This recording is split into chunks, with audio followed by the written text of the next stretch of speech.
আমি নিজের সাথে কিছু একটা করছিলাম। সেই সময় হঠাৎ আমার ভাই রুমে চলে আসে ফোনের চার্জার নিতে। আমার এই অবস্থা দেখে সে একটু লজ্জা পেয়ে যায়।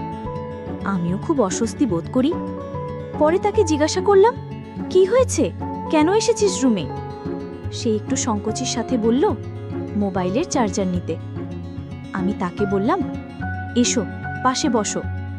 সে আমার পাশে এসে বসে জিজ্ঞাসা করল, আপু তুমি কি করছিলে? জামাইয়ের কথা মনে করছিলে বুঝি? আমি হাসতে হাসতে বললাম, জামাইয়ের কথা মনে করে আর কি লাভ, আমি বরং তোর কথা ভাবছিলাম। হ্যালো বন্ধুরা, কেমন আছো সবাই? আশা করছি সকলেই অনেক ভালো আছো। বন্ধুরা, আমি নীলা, আমার বয়স 25। আমরা 2 ভাই বোন। আমার ছোট ভাইয়ের বয়স 21 এবং তাকে আমি খুব ভালোবাসি। ছোটবেলা থেকেই আমাদের সম্পর্ক ছিল বন্ধুর মতো। ও দেখতে খুব সুন্দর, হাসি খুশি আর সহজ সরল। তার প্রতি আমার মনের গভীরে বিশেষ একটি টান ছিল, কিন্তু সেটা কখনো প্রকাশ করিনি। আমার বিয়ের পরে প্রথম কয়েক মাস বেশ ভালোই চলছিল। স্বামী আমাকে ভালোবাসত, আমার যত্ন নিত। কিন্তু ধীরে ধীরে তার আচরণে পরিবর্তন আসতে শুরু করল। রাতে এসে বিভিন্ন অজুহাতে আমার কাছ থেকে দূরে থাকতে শুরু করল। আমি যখন তার কাছে যেতাম ভাবতাম সে আমাকে ভালোবাসবে, সময় দেবে, কিন্তু বাস্তবে তা আর হতো না। একদিন সাহস করে তাকে প্রশ্ন করলাম, তুমি কেন এভাবে দূরে থাকো? তখন সে জানাল, তার শরীর ভালো নেই।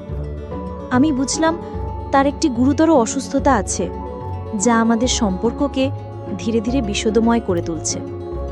আমি হতাশায় ডুবে গেলাম। নিজের কষ্ট ভুলতে মাঝে মাঝে একা একা কিছু উপায় খুঁজতাম, কিন্তু তাতেও শান্তি পেতাম না। এর মধ্যে একদিন আমার ভাই আমাদের শ্বশুরবাড়ি এলো। অনেক দিন পর দেখা হয়, ও খুব খুশি ছিল, কিন্তু আমার চেহারা দেখে সে চিন্তিত হয়ে গেল। ও আমাকে জিজ্ঞাসা করল, আপু তুমি কেমন আছো?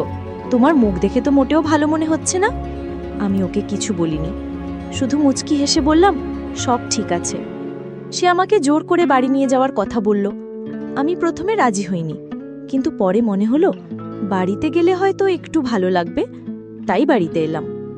বাড়িতে এসে কয়েকদিন চুপচাপ থাকতাম। একদিন বিকেলে ছাদে বসে কাঁদছিলাম, তখন আমার ভাই এসে পাশে বসল। আমার চোখের জল মুছে দিয়ে বলল, আপু তোমার কি হয়েছে, আমাকে বলো। অনেক দ্বিধা কাটিয়ে বললাম, আমার স্বামী আমাকে আর ভালোবাসে না, সে আমাকে সেই সুখ দিতে পারে না। আমার কথা শুনে সে হতবাক হয়ে গেল। বলল, তাহলে এখন কি করবে? তোমার কোনো সাহায্য লাগবে? আমি তার হাত ধরে বললাম, তুই থাকলে সব ঠিক হয়ে যাবে। ও কিছুক্ষণ চুপ করে থাকলো, তারপর মাথা নেড়ে বলল, তুমি চিন্তা করো না আপু, আমি আছি তোমার পাশে। আমি তখন মনে মনে ভাবলাম, এই ভালোবাসার শান্তি যদি আমার ভাইয়ের কাছ থেকে পাই, তাহলে জীবনটা হয়তো নতুনভাবে শুরু করতে পারবো। তারই কথা শুনে আমি বললাম, কি আর দেখবে, তুমি কি আমার এই সুখ এনে দিতে পারবে? আমি এভাবে থাকতে পারি না, অনেক কষ্ট হয়।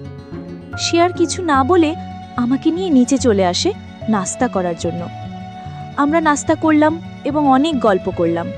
আমি মনে মনে ভাবছিলাম, আমার ভাই হয়তো আমাকে নিয়ে কিছু ভাবতে শুরু করেছে, তাই আমি অনেক আনন্দ পেলাম।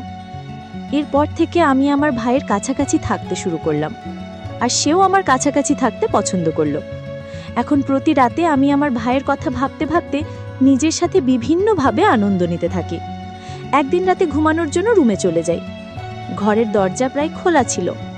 আমি নিজের সাথে কিছু একটা করছিলাম, সেই সময় আমার ভাই রুমে চলে আসে ফোনের চার্জার নিতে। আমার এই অবস্থা দেখে সে একটু লজ্জা পেয়ে যায়। আমিও তাকে দেখে খুব লজ্জা পাই। পরে আমি তাকে জিজ্ঞাসা করলাম, কি হয়েছে, কেন এসেছো রুমে? সে বলল, মোবাইলের চার্জার নিতে। আমি তাকে আমার পাশে এসে বসতে বললাম। সে আমার পাশে এসে বসে জিজ্ঞাসা করল, আপু কি করছিলে? জামাইবাবুর কথা মনে হচ্ছিল বুঝি? আমি বললাম, না, জামাইয়ের কথা মনে করে তো আর লাভ নেই, আমি তো তোর কথা ভাবছিলাম। সে আমার কথা শুনে অবাক হয়ে যায় এবং বলে, কেন আপু? আমি বললাম, এত অবুঝ সাজতে হবে না। তারপর আমি তার খুব কাছে গিয়ে বসে বললাম, ভাই তুমি আমাকে ভালোবাসবে? আমি তোমাকে অনেক ভালোবাসি। ছোটবেলা থেকেই তোমার সাথে থাকার কথা ভেবেছি বহুবার, কিন্তু লজ্জায় বলতে পারিনি। আজ বলছি, সে আমার কথা শুনে বলল, আপু, তুমি দেখতে অনেক সুন্দর, আমারও মন চাইতো, কিন্তু আমিও তোমাকে বলতে পারিনি ভয়। আমি তার মুখ থেকে এসব কথা শুনে অনেক খুশি হলাম আর তাকে আলিঙ্গন করে নিলাম। সেও মিশে গেল আমাতে। আমি তার গালে একটা পাপ্পা এঁকে দিলাম। তারপর অনেক দিনের মনের বাসনা আমার পূর্ণ হতে থাকলো।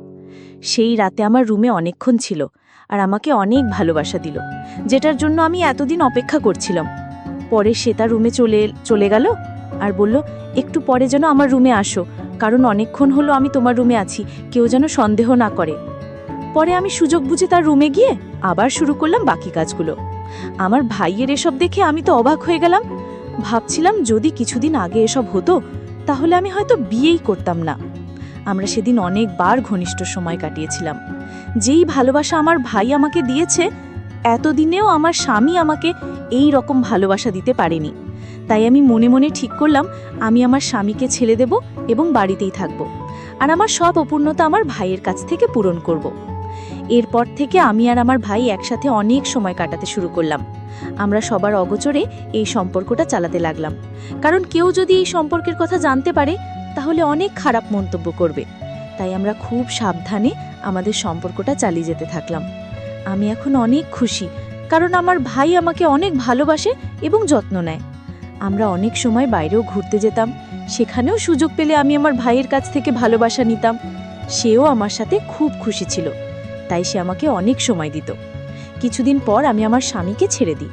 আমি বাড়িতে এসে আমার মায়ের সাথে সব শেয়ার করি এবং বলি যে জামাই আমাকে আর ভালোবাসে না। আমার কথা শুনে মা বললেন, যেটা তোমার ভালো মনে হয় সেটাই করো। স্বামীকে ছেড়ে দেওয়ার পর আমি নিজেই বাড়িতে থাকতে শুরু করি। আমি আর আমার ভাই একসাথে থাকা শুরু করলাম।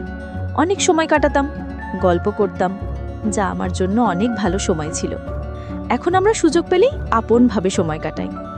বন্ধুরা, গল্পটা কেমন লাগলো জানাতে ভুলবে না। ভালো থাকবেন সবাই। কথা হবে পরবর্তী একটি ভিডিওতে।